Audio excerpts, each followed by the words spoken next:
Up next on Way of the Renaissance Man, a revealing plane ride with the president-elect.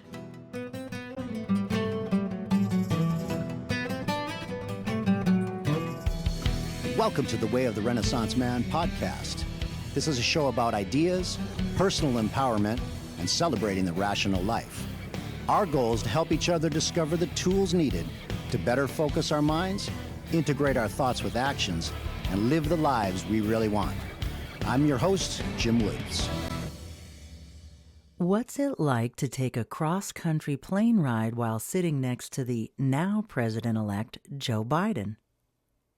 Interestingly, what Jim found out about the man while doing just that is sure to make you pause and make you laugh.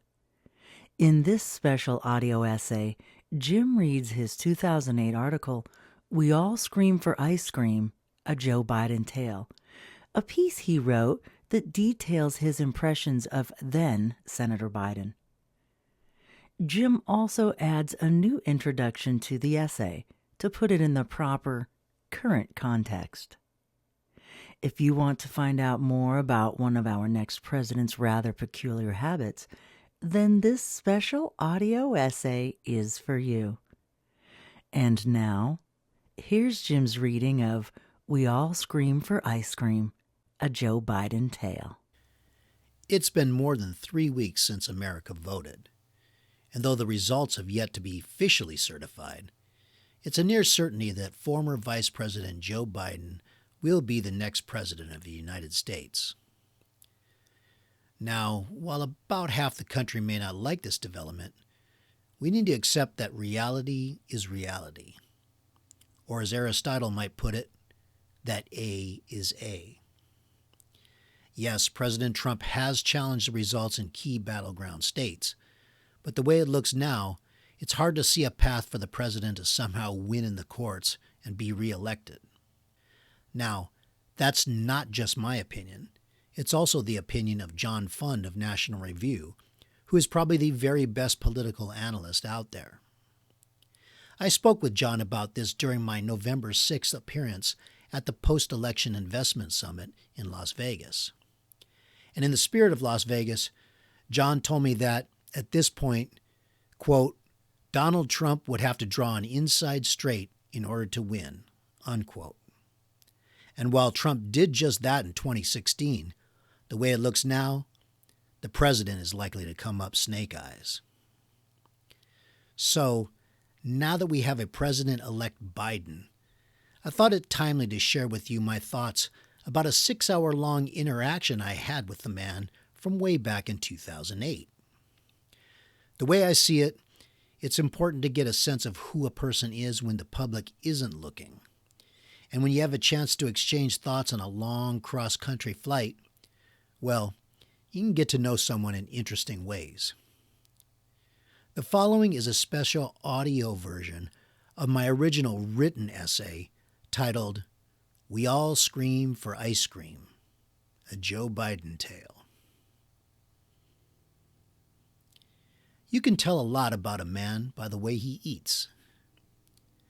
Some men like to sit down to a meal, take their time, and savor each and every morsel of food and drink. People like this tend to be thoughtful, meticulous, confident, and in many cases, hedonistic. How do I know this? Well, I've been known to spend more time than most getting through a multi-course, wine-paired meal. Still, other men like to dig right into their prize, attacking the meal with fervor and a literal hunger for life that reveals their carpe diem approach to the world. This type of person tends to be decisive, purposeful, driven, and a born leader. My favorite example of this type of eater is my friend and fellow investment guru, Doug Fabian. But what do you say about a man who eats his meal in reverse order? That thought has plagued me ever since I sat next to Senator Joe Biden on a flight from Washington, D.C. to my hometown of Los Angeles, California. Biden was on his way to L.A. for an appearance on HBO's Real Time with Bill Maher, while I was returning home from my annual pilgrimage to the nation's capital for a meeting with friends, publishers, and people from some of my favorite think tanks. Now, after exchanging pleasantries with the senior senator from Delaware, Biden wasted no time in digging right into the criticisms of the Iraq War and what he perceived to be the folly of the Bush administration. Now, I expected nothing less from the senator, as he's known for his outspoken critiques and his shoot-from-the-hip commentary. What I didn't expect was a lesson in how to eat a meal backwards. Now, since I had the benefit of first-class seating accommodations during this journey, the flight attendants were very conscientious when it came to serving what was a surprisingly tasty meal. The first course was a salad with Italian dressing, which was followed by a main course of a plump, well-seasoned chicken breast and a side of rice.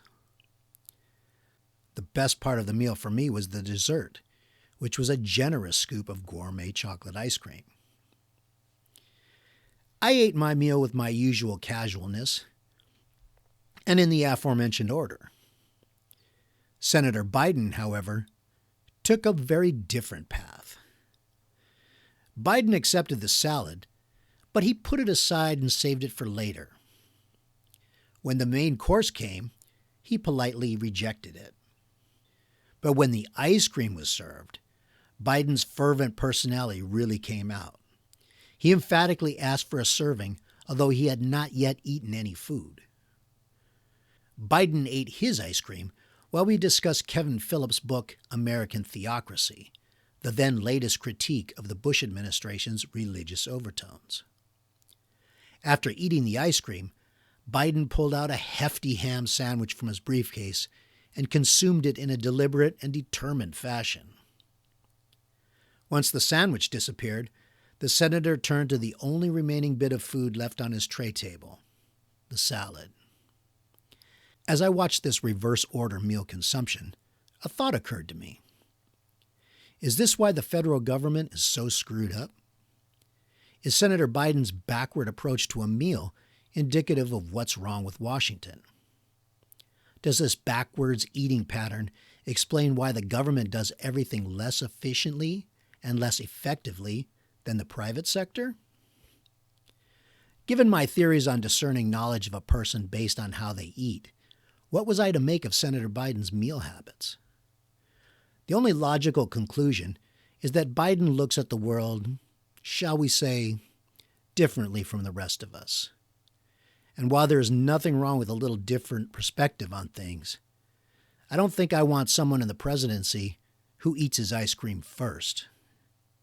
The next thing you know is that person will advocate raising taxes to stimulate the economy, negotiating with ideological enemies as a means of portraying strength, and railing against judges who think interpreting the Constitution is the only proper function of the courts.